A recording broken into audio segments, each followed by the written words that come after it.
Hi friends, welcome to Deepa's tea time. இன்றைக்கி நான் தீபாவளி ஸ்பெஷலாக அச்சு முறுக்கு செஞ்சுருக்குறேங்க. ரொம்ப டேஸ்டியாக சூப்பராக வந்திருக்கு.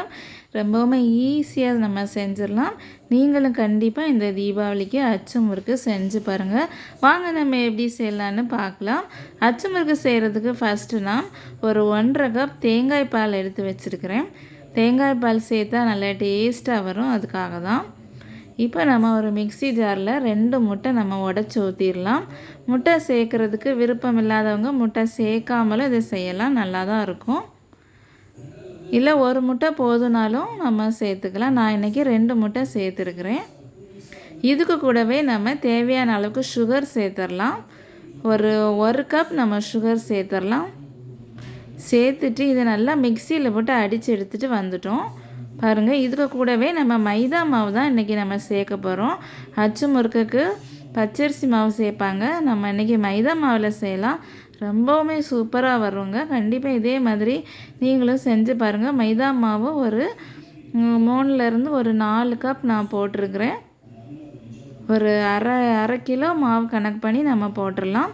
நம்ம ஆல்ரெடி அரைச்சி வச்ச தேங்காய் பாலும் சேர்த்து இதில் விட்டு நல்லா நம்ம அரைச்சி எடுத்துகிட்டு வந்துட்டோம். இது நல்லா மிக்ஸ் பண்ணுறதுக்காக தான். நம்ம கை வச்சு மிக்ஸ் பண்ணோன்னா இந்த அளவுக்கு நல்லா மிக்ஸ் ஆகாது. அதுக்காக தான் நம்ம மாவை இதில் போட்டு அடித்து எடுத்துகிட்டு வந்துட்டோம். இதை நம்ம இப்போ ஒரு பவுலில் ஊற்றிக்கலாம். நான் இப்போ செஞ்சது மாதிரி இன்னும் ஒரு தடவை நான் மிக்சியில் போட்டு அரைச்சி இந்த மாவை சேர்த்துருக்குறேன். இப்போ அவ்வளோதாங்க, நமக்கு அச்சு முறுக்கு செய்கிறதுக்கான மாவு சூப்பராக ரெடி ஆகிடுச்சு. இப்போ நம்ம அடுப்பில் எண்ணெய் ஹீட் ஆகிடுச்சு. எண்ணெய் ஊற்றி ஹீட் ஆகிடுச்சு. இப்போ நம்ம இந்த அச்சு முறுக்கு செய்கிற அச்சை நல்லா சூடு பண்ணிட்டு தான் நம்ம ஆல்ரெடி ரெடி பண்ணி வச்ச மாவில் நம்ம முக்கி எடுக்கணும். ரொம்ப ஃபுல்லாக முக்கக்கூடாது. இந்த அச்சு முங்கிறதுக்கு முன்னாடி நம்ம எடுத்துடணும்.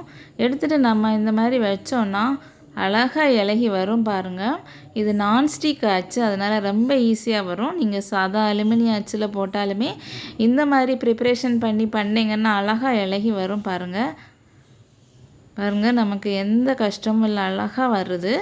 இதே மாதிரி நீங்களும் செஞ்சு பாருங்கள்.